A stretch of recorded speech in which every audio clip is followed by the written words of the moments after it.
BPH என்றால் என்ன? அதற்கு முதலே புராஸ்டேட் என்றால் என்ன என்பதை நாம் தெளிவுபடுத்தலாம். BPHம் ஒன்றா இல்ல வேற வேறையா? இரண்டும் முற்றிலும் மாறுபட்ட பிரச்சனைகள். பல பேர் மறந்து விடுகிறார்கள். தக்காளியில் உள்ள லைக்கோபீன் குடிப்பழக்கத்திற்கு இளைஞர்கள் மிகவும் அடிமையாகி, புகைப்பிடித்தல் பழக்கம். இது யாருக்கெல்லாம் மோஸ்டா வரதுக்கான வாய்ப்புகள் இருக்கு? குடும்பத்திலேயே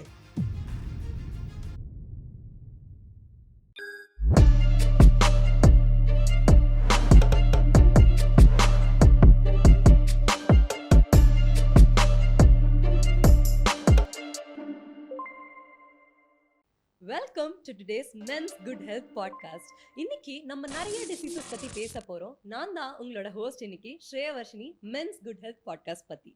இன்னைக்கு நம்ம ஒரு மேஜரான டிசீஸை பத்தி கவர் பண்ண போறோம். அதாவது BPH, பெனைன் ப்ராஸ்டாட்டிக் ஹைப்பர்பிளாசியா. இப்படின்னா என்னது, எந்த மாதிரியான ஆண்களுக்கு இது வரும்? உங்க வீட்லயே இருக்கிற ஒரு ஆணுக்கு கூட இது இருக்கலாம். ஃப்ரீக்வெண்டா ரெஸ்ட் ரூம்ஸ் விசிட் பண்றதுனாலயோ ஏதாவது ஒரு டிசீஸை நம்மளால சொல்ல முடியுமா? இது அவ்வளோ பயப்படத்தக்க டிசீஸ் ஒன்றும் கிடையாது. இது ஜஸ்ட் ஒரு நான் கேன்சரஸ் என்லார்ஜ்மெண்ட் ஆஃப் யோர் ப்ராஸ்டாட்டிக் கிளாண்ட்னு கூட சொல்லலாம். ஆனா இன்னும் நம்மளை இதை பத்தி எஜுகேட் பண்றதுக்காக நம்ம கூட இணைஞ்சிருக்கிறது doctor CPM Chandrasekaran sir from Balaji kidney hospital, Madurai. Welcome sir. Welcome. ரொம்ப சந்தோஷம் சார் இன்னைக்கு நீங்க எங்க கூட இணைஞ்சிருக்கிறதுல. எங்களுக்கு இன்னைக்கு நம்ம பாட்காஸ்ட்குள்ள போறதுக்கு முன்னாடி உங்களை பத்தின ஒரு ஷார்ட் இன்ட்ரோடக்ஷன்.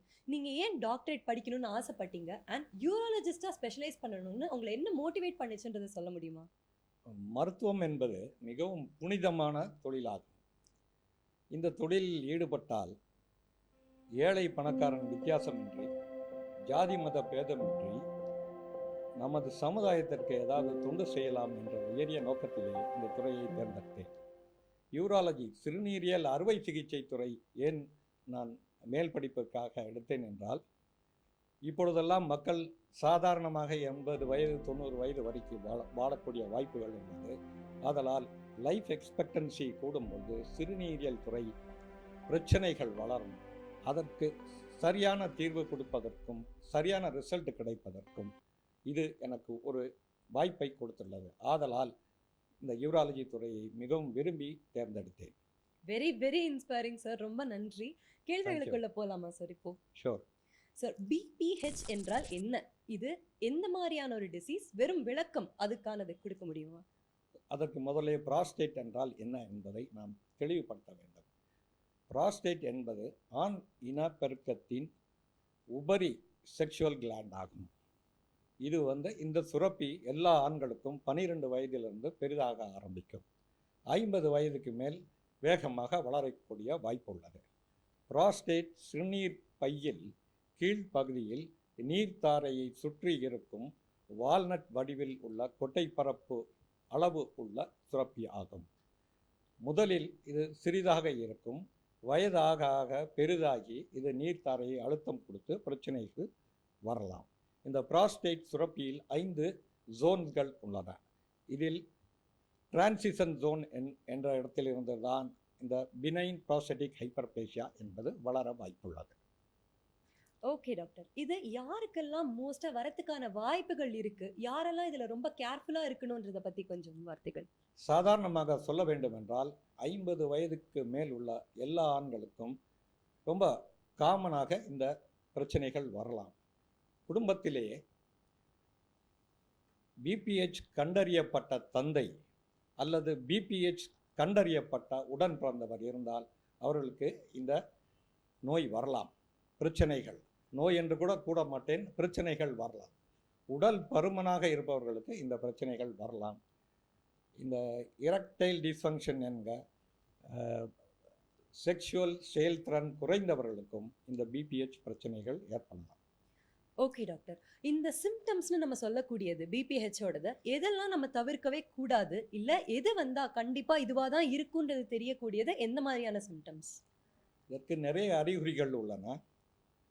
50 வயதுக்கு மேல் உள்ள ஆண்கள் அடிக்கடி யூரின் செல்வது, யூரின் சென்ற பிறகும் மீண்டும் செல்ல வேண்டும் என்ற உணர்வு ஏற்படுவது, அதாவது முற்றிலுமாக சிறுநீரை வெளியே செலுத்த இயலாமை உள்ள நிலை ஏற்படும் பொழுது, எரிச்சல் ஏற்படுவது, சிறுநீர் செல்லும் பொழுது எரிச்சல் ஏற்படுவது, அவசரத்தன்மை, அர்ஜென்சி, சிறுநீர் செல்ல வேண்டும் என்ற உணர்வு ஏற்பட்டவுடன் தீராத அவசரத்துடன் ரெஸ்ட் ரூமுக்கு, கழிவறைக்கு செல்வது, அர்ஜென்சி, செல்கின்ற வழியிலே யூரினரி இன்கான்டினன்ஸ் ஏற்படுவது, சிறுநீர் சென்ற பிறகும் மறுபடியும் போக வேண்டும் என்ற உணர்வு, பலவீனமடைந்த நீரோடை, அதாவது ஃப்ளோ, நீரோடை கம்மியாக செல்வது, இவை ஏதேனும் இருந்தால் பிபிஹெச் அறிகுறிகளாக எடுத்துக்கொள்ளலாம்.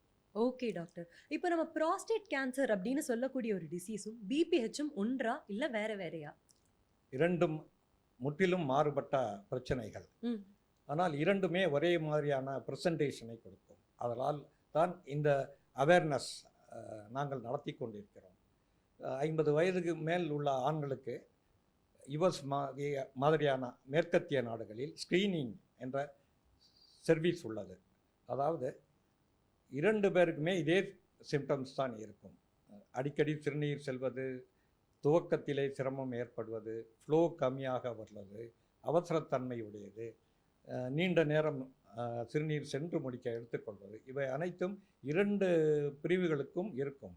ஆனால் மலக்குட டெஸ்ட் பண்ணும் பொழுது இந்த ப்ராஸ்டேட் சுரப்பி இருகலாக வளர்ச்சி அடைந்திருந்தால் அது கேன்சர் என்று எடுத்துக்கொள்ளலாம்.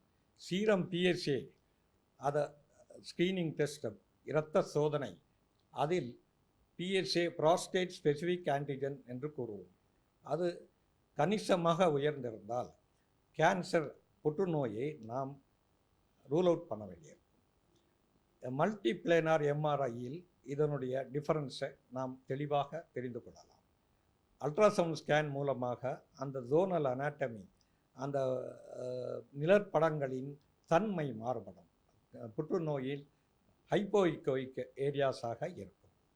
ரொம்ப சரியா சொன்னீங்க டாக்டர். தேங்க்யூ. அடுத்த கொஸ்டின் உங்களுக்காக. லைஃப் ஸ்டைல் சேஞ்சஸ் இருக்கு இல்லையா, டயட்டா இருக்கட்டும், ஸ்மோக்கிங்கா இருக்கட்டும், இந்த மாதிரியான ஹேபிட்ஸ் பிபிஹெச்சை எப்படி இம்பாக்ட் பண்ணுன்றதை பத்தின சில வார்த்தைகள் சொல்ல முடியுமா?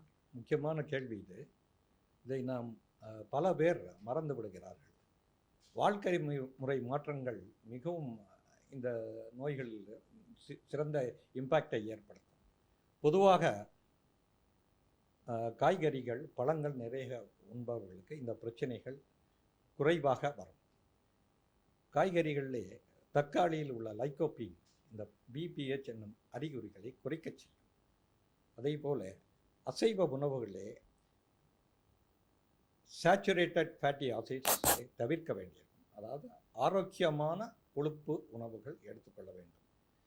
சைவ விஷயத்திலே புரோக்கோலி, காலிஃப்ளவர், தக்காளி, லேடிஸ் ஃபிங்கர், இவைகள் பச்சை காய்கறிகள், பச்சை கீரை வகைகள், இவற்றை எடுத்துக்கொண்டால் இந்த பிபிஹெச் என்னும் நோயை தவிர்க்கலாம். மேலும் இப்பொழுதெல்லாம் இந்த குடிப்பழக்கத்திற்கு இளைஞர்கள் மிகவும் அடிமையாகிறார்கள். இந்த மது அதிகமாக அருந்துபவர்களுக்கு இந்த பிரச்சனைகள் அதிகமாக கண்படுகிறது. புகைப்பிடித்தல் பழக்கம், நிக்கோட்டின் என்னும் பொருள் உடம்பிலே ஆக்சிஜன் அளவை குறைத்து இரத்த ஓட்டத்தை அதிகப்படுத்துகிறது. ஹார்மோன் குறைபாடும் ஏற்படுகிறது. இந்த ஹார்மோன் குறைபாட்டினால் இந்த பிபிஹெச் அறிகுறிகள் அதிகமாக தென்படுகிறது. எக்ஸசைஸ், உடல் பருமனாக இருப்பவர்களுக்கு இந்த அறிகுறிகள் அதிகமாக தெரிகிறது.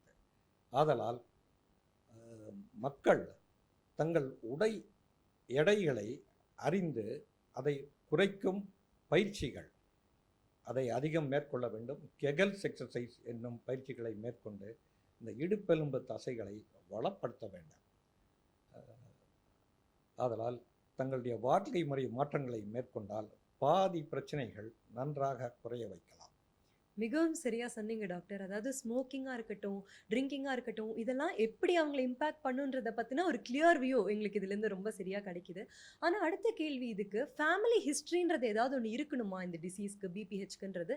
இல்லை திடீர்னு ஒருத்தங்களால் ரெக்கக்னைஸ் பண்ணக்கூடிய ஒரு டிசீஸா இது? ஃபேமிலி ஹிஸ்ட்ரி இல்லாமல் கூட ஏனென்றால் அது வரலாம், இந்த பிரச்சனைகள் வரலாம்.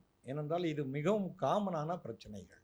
ஸோ சிறுநீர் பிரச்சனை ஏற்பட்டால் முதலில் பிபிஹெச்சா, கேன்சரா என்பதை, புற்றுநோயா என்பதை தெளிவுபடுத்த வேண்டும். ஏனென்றால் ஆரம்பத்திலேயே கண்டறிந்தால் புற்றுநோயை நன்றாக குணப்படுத்தி சிறந்த வாழ்க்கையை வாழலாம்.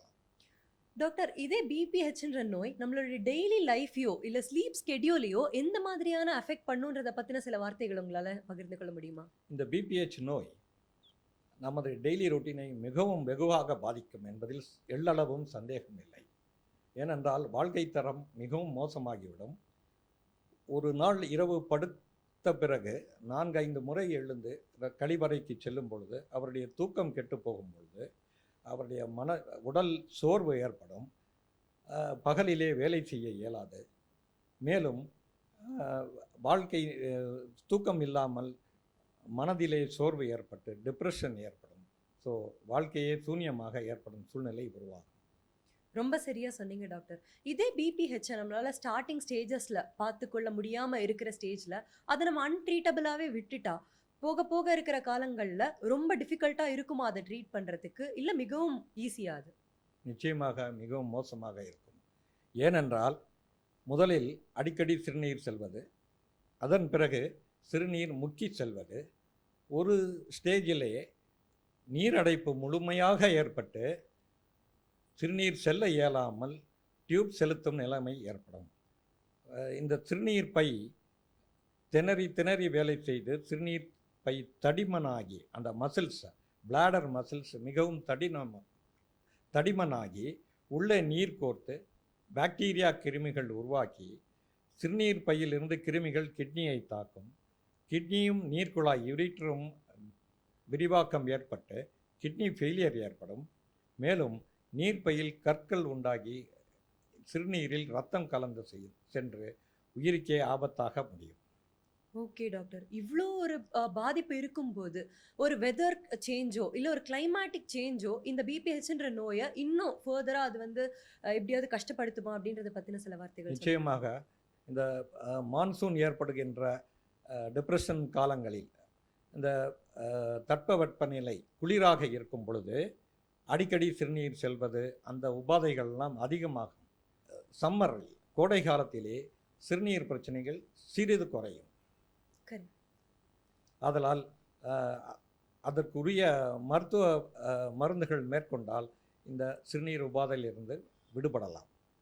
ஓகே டாக்டர், இதே இந்த பிபிஹெச்னால மற்ற டிசீசஸ் வரதுக்கான பாசிபிலிட்டிஸ் நிறைய இருக்கா, இல்லை இந்த டிசீஸோட மட்டும்தான் அப்படின்ற ஒரு ரெஸ்ட்ரிக்ஷனோட நம்மளால பார்க்க முடியுமா? இதை மற்ற டிசீஸ்ன்னு ஸ்பெசிஃபிக்காக இல்லை, பட் நீரடைப்பு அதாவது கவனிக்காமல் விட்டுவிட்டோம் என்றால் மருந்துகள் மூலம் குணப்படுத்த வேண்டியதை அறுவை சிகிச்சை செய்யும் டோட்டல் நீரடைப்பு அதாவது ரிட்டன்ஷன் ஆஃப் யூரின் ஏற்படும் வாய்ப்பு உள்ளது.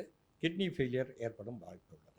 ஓகே டாக்டர், இந்த பிபிஹெச்ன்ற நோய்க்கான ட்ரீட்மெண்ட்ஸ் ரொம்ப ஈஸியாக எடுத்துக்கொள்ளலாமா, இல்லை ஸ்பெசிஃபிக்காக எந்த மாதிரியான மெடிகேஷன்ஸ்க்கு ஒரு பர்சன் போகணும் அப்படின்றத பற்றின சில வார்த்தைகள் சொல்ல முடியுமா? இதற்கு நோயாளி மருத்துவரிடம் செல்லும் நிலை எர்லி ஸ்டேஜா லேட் ஸ்டேஜா, சாதாரண அறிகுறிகளா தீவிர அறிகுறிகளா, ஒருவருடைய வயது, இவை எல்லாம் வைத்துத்தான் கணக்கிடப்படுகிறது.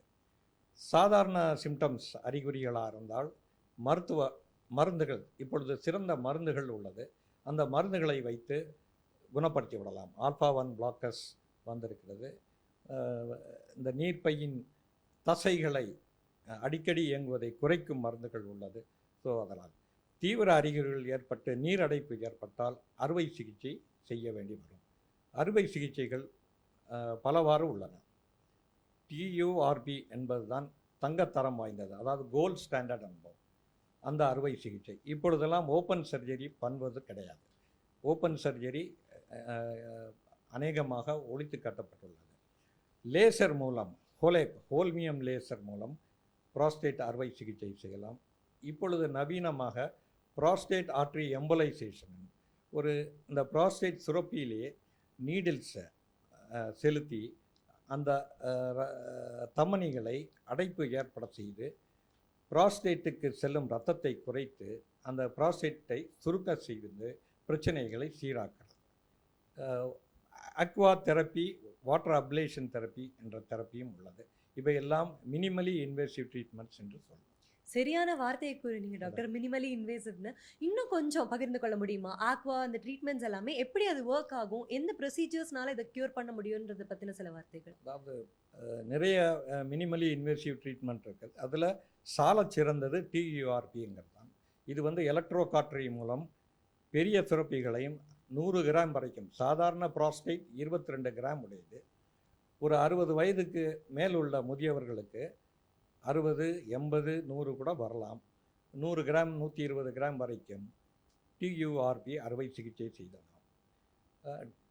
இப்பொழுது நவீனமாக லேசர் ஹோல்மியம் லேசர் வைத்து இந்த அறுவை சிகிச்சை செய்யும் பொழுது இரத்தப்போக்கு மிகவும் வெகுவாக குறையும், காம்ப்ளிகேஷன்ஸ் குறையும்.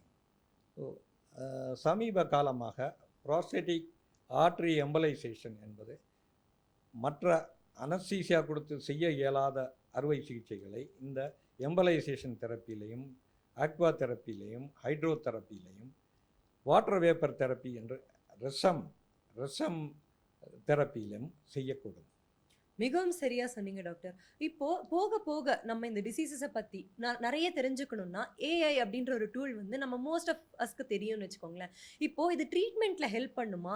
இல்ல டிடெக்ட் பண்றதுலயே ஹெல்ப் பண்ணுமா? எந்த மாதிரியான ஒரு சேஞ்சஸ் வந்திருக்கு இதனோட இன்ட்ரோடக்ஷனுக்கு அப்புறம் அப்படின்றத பத்தின சில வார்த்தைகள் உங்களால ஷேர் பண்ணிக்க முடியுமா? நிச்சயமாக இப்போ ஏஐ ஆர்டிஃபிஷியல் இன்டெலிஜென்ஸ், அதாவது செயற்கை நுண்ணறிவு நுழையாத துறைவே கிடையாது. அதனால் இந்த செயற்கை நுண்ணறிவு மிகவும் ஹேண்டியாக ஒரு நோயாளிக்கு டயக்னோஸ் பண்ணுறதுக்கு, இப்போ பிபிஹெச்சில் இருக்கார், அவர் அது கேன்சராக புற்றுநோயாக இருக்குமா என்பதை கூட உறுதி செய்ய முடியும் இந்த ஏஐ உதவியினால்.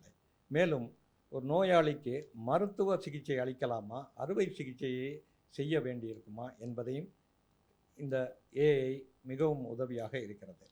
மேலும் 3D வடிவிலேயே ப்ராஸ்டேட்டின் பிக்சரை நமக்கு கண் முன்னாலே கொண்டு வந்து நிறுத்தி, புற்றுநோய் ஏற்பட்டிருந்தால் அந்த ரொபாட்டிக் சிகிச்சையிலேயே அந்த ஏஐ தொழில்நுட்பத்தினால் துல்லியமாக நரம்பை பாதிக்காமல் அந்த ராடிக்கல் சர்ஜரியை மேற்கொள்ள முடியும். மிகவும் சரியா சொன்னீங்க டாக்டர். இப்போ போக போக இருக்கிற ஸ்டேஜஸ்ல நீங்க சொன்னீங்க இல்லையா? இதெல்லாம் நம்மளால தவிர்க்க முடியும் அப்படின்றத ஏஐனால நம்மளால பண்ண முடியும்னு. ஆனா இதே ஏர்லியரான ஸ்டேஜஸ்ல ஏதாவது வரும்போது, இந்த சிம்ப்டம்ஸே தெரியாதம்போது, நான் எப்படி இந்த டிசீஸ் கியூர் பண்ண முடியும் அப்படின்றதோ, இல்ல நான் எப்படி இந்த டிசீஸ்ல தான் இருக்கேன்றது ஒருத்தங்களுக்கு தெரியறதுக்கோ, எந்த மாதிரியான சிம்ப்டம்ஸ் அவங்க பார்க்கணுன்றத பத்தி சில வார்த்தை. அதாவது 45 வயதை கடந்து விட்டால் சிறுநீர் பிரச்சனைகள் இருந்தால் அவசியமாக இந்த பரிசோதனைகள் மேற்கொள்ள வேண்டும். இல்லாவிட்டால் 50 வயதுக்கு மேல் கட்டாயமாக சிறுநீர் நீரோடையின் குறியீடு யூரோஃப்ளோமெட்ரி, அதாவது சிறுநீர் செல்லும் வேகத்தை அளக்கும் டெஸ்ட், மலக்குடல் பரிசோதனை, இந்த ப்ராஸ்டேட் சுரப்பி எந்த அளவுக்கு உள்ளது என்பதை ஒரு ஆள்காட்டி விரலை உள்ளே செலுத்தி அந்த ப்ராஸ்டேட் சுரப்பியின் அளவை தெரிந்து கொள்ளலாம். மேலும் அல்ட்ராசவுண்ட் ஸ்கேன் எளிதாக இப்பொழுது எல்லா இடங்களிலும் இருக்கின்றது. அதன் மூலமாக இந்த ப்ராஸ்டேட் சுரப்பியின் தன்மை, அதன் வளர்ச்சியை, அது எவ்வாறு நீர்த்தாரையை அழுத்துகிறது என்பதையும் தெரிந்து கொள்ளலாம். மல்டி பிளானர் எம்ஆர்ஐ என்ற டெஸ்ட் மூலம் சாதாரண வளர்ச்சியா இல்லை புற்றுநோயும் சேர்ந்து உள்ளதா என்பதை தெரிந்து கொள்ளலாம். மிகவும் சரியா சொன்னீங்க டாக்டர். இன்னொரு கேள்வி உங்களுக்காக. சவுத் இந்தியால மேஜரா ஒரு நினைப்பு இருக்கு. அதாவது நம்ம ரொம்ப ஸ்பைசியான ஃபுட்ஸ் எல்லாம் கன்சியூம் பண்ணிக்கிறோம். டெய்லி டே டு டே பேசிஸ்ல மிகவும் ஸ்பைசியான ஃபுட்ஸ் எல்லாம் சாப்பிடுறோம்னு. இது பிபிஹெச்ன்ற நோய்க்கு டைரக்டா ஏதாவது ஒரு சிம்டம்ஸ் கொண்டு போய் கொடுக்குமா? இல்ல நம்ம எப்படி அதுல இருந்து பாதுகாத்துக் கொள்ளணும் நம்மளையே? உணவு முறையிலே நான் இதை சொல்லியிருக்கணும். நிச்சயமாக அதற்கு ஒரு இம்பேக்ட் உள்ளது. ஸ்பைசி ஃபுட்டை வந்து நீர்ப்பையை இரிட்டேட் பண்ணும்.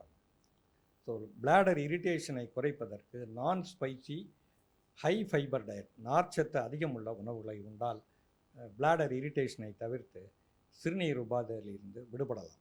உங்களுக்கான அடுத்த கேள்வி டாக்டர். இப்போ பிபிஹெச்ன்ற நோய் வந்து 60 வயசுக்கு மேல தான் நான் கொஞ்சம் அதுக்கு பத்தி கேர்ஃபுல்லா இருக்கணுமா? இல்ல முன்னாடியே ஏர்லி ஸ்டேஜஸ்லயே நமக்கு இதை கண்டுபிடிச்சிட முடியுமான்றத பத்தின சில வார்த்தைகள் சொல்ல முடியுமா? நிச்சயமாக இப்பொழுது வந்து ஃபாஸ்ட் ஃபுட் ஈரா ஆகிவிட்டது. அதாவது பதப்படுத்தப்பட்ட உணவுகளை உட்கொள்வதனால் பண்டைய காலத்திலே 60 வயதுக்கு மேல் இந்த உபாதைகள் ஏற்பட்டன. இப்பொழுது 45, 48 வயதிலேயே இந்த பிரச்சனைகள் ஆரம்பிக்கின்றன. மேலும் குடும்ப வரலாறு இருந்தால், ஃபேமிலி ஹிஸ்ட்ரி இருந்தால் பிள்ளைகளுக்கு இந்த அறிகுறிகள் சீக்கிரமே தென்படும். ஆதலால் மிகுந்த ஜாக்கிரதையுடன் உணவு பழக்க வழக்கங்களிலும் குடும்ப வரலாறு உள்ளவர்களும் இந்த நோய்க்கான முன் தடுப்பு சிகிச்சையை எடுத்துக்கொண்டு அதற்குரிய மருத்துவரை அணுக வேண்டும். கண்டிப்பா டாக்டர். கண்டிப்பா இந்த முன் தடுப்பு சிகிச்சையை எப்படி எடுத்துக்கொள்ளணுன்றத பத்தி நெறைய சொன்னீங்க. இப்போ ஸ்டார்ட்டிங்ல இருந்து நம்ம கூட இணைஞ்சிருக்கிற நம்ம வியூவர்ஸ்க்காக பிபிஹெச்ன பத்தின ஒரு ஃபுல் ஓவரால் ஒரு வியூ உங்களுக்கு குடுக்கணும்னாலோ, இல்ல ஒரு மெசேஜ் நம்ம வியூவர்ஸ்க்கு குடுக்கணும்னாலோ, நீங்க என்ன குடுப்பீங்கன்றத பத்தின சில வார்த்தைகள் சொல்ல முடியுமா? கட்டாயமாக பிபிஹெச் என்பது பயப்படக்கூடிய நோய் கிடையாது. ஆனால் வாழ்க்கை தரம் மிகவும் சிதைந்துவிடும். ஆதலால் நேயர்களே, நீங்கள் ஒவ்வொரு உணவு பழக்க முறைகளும் நான் கூறியபடி ஹை ஃபைபர் டயட், ஆல்கஹால் மதுவை முற்றிலுமாக விலக்க வேண்டும், புகைப்பிடிக்கும் பழக்கத்தை அறவே விட வேண்டும். நீங்களெல்லாம் பிபிஹெச் என்றால் அறுவை சிகிச்சை தான் தீர்வு என்று தவறான எண்ணத்தில் மேற்கொள்ளக்கூடாது. Now the pendulum has swung from surgical side to medical side. ஆரம்பத்திலேயே பயிற்சிகள் மேற்கொண்டு மருந்துகள் இல்லாமையே முற்றிலும் குணப்படுத்த முடியும். அடுத்த ஸ்டேஜில் மருந்துகளுடன் நாம் தீர்வு காண முடியும். அறுவை சிகிச்சை முற்றிலும் தவிர்க்கலாம் ஆரம்ப ஸ்டேஜில் வந்தால். ஸோ அதனால் மக்கள் சிறந்ததாக ஹைட்ரேஷன் செய்து வெஜிடேரியன் ஃபுட்டில் நார் சத்து மிகுந்த உணவுகளை மேற்கொண்டு மதுவை விலக்கி தானாக சுய மருந்துகள் எடுத்துக்கொள்ளாமல் அதற்குரிய தக்க மருத்துவர்களை சென்று ஆலோசனை பெற்று வளம் பெறுவாக வேண்டுகிறேன். Thank you doctor Chandrasekaran sir. உங்களோட வேல்யூபிள் டைம்ல எங்களுக்காக வந்து இவ்வளோ பெரிய ஒரு ப்ரெசன்ஸை கொடுத்ததுக்காக நன்றி, மிக்க நன்றி. எனக்கு இதில் ஒரு ஆனந்தம் என்னவென்றால், இதை கேட்டு மக்களே அறிவு உணர்ந்து இதை பின்பற்றுவார்களேயானால் மருத்துவ சிகிச்சையுடன் நாங்கள் எளிதாக வைத்தியம் பண்ண முடியும். இல்லாவிட்டால் பெரிய சுரப்பிகளுடன் நிறைய காம்ப்ளிகேஷன்ஸுடன் அறுவை சிகிச்சை செய்ய நேரிடும். மிகவும் சரியா சொன்னீங்க டாக்டர். இதே ஒரு ஆல்கஹால் கன்சம்ஷனா இருக்கட்டும், ஸ்மோக்கிங்கா இருக்கட்டும், இதெல்லாம் எப்படி அவங்களோட உடலை பாதிக்குதுன்றத பத்தியும் நீங்க ரொம்ப டீட்டெயில்டா சொன்னீங்க. இதை பத்தின டாக்ஸ் அவ்வளோ இல்லாட்டியும் இது எல்லாரையும் போய் சேரும்ன்றதை நான் ரொம்பவும் நம்புறேன். இப்போ அவங்களுக்கு உங்களை வந்து நேரடியா மீட் பண்ணணும்னு இருந்ததுன்னா அவங்க எங்க வரணுன்றத பத்தின சில விவரங்கள் கொடுக்க முடியுமா? நிச்சயமாக. மதுரை அண்ணா நகரில் உள்ள பாலாஜி மருத்துவமனையில், பாலாஜி கிட்னி சென்டரில் காலை 10 மணி முதல் 5 மணி வரை என்னுடைய ஆலோசனை நேரம் உள்ளது. அந்த நேரத்தில் வந்து தகுந்த ஆலோசனை பெற்று பயன்பெறலாம். மிகவும் நன்றி டாக்டர். இதை பத்தின நிறைய பேருக்கு இதை பத்தி தெரிய வந்திருக்கும் நான் ரொம்ப நம்புறேன். இது நம்மளோட வியூவர்ஸ்க்கு ரொம்பவே பெனிஃபிஷியலாகவும் இருக்கும் அண்ட் நிறைய பேரை போய் சேரும்ன்றதையும் நான் நம்புறேன். உங்களுக்கு இன்னும் யூராலஜிஸ்ட் பத்தி நிறைய பாட்காஸ்ட் பத்தி தெரிஞ்சுக்கொள்ளணும்னா இது நிறைய சோஷியல் மீடியால அவைலபிளா இருக்கு. மென்ஸ் குட் ஹெல்த் பாட்காஸ்ட்ன்ற பேர்ல இது இன்ஸ்டாகிராம், ஃபேஸ்புக், ஸ்பாட்டிஃபை மற்றும் ஆப்பிள் பாட்காஸ்ட்லயும் அவைலபிளா இருக்கு. தேங்க்யூ. இணைந்திருங்கள். நன்றி, வணக்கம். அனைவருக்கும் நன்றி, வணக்கம்.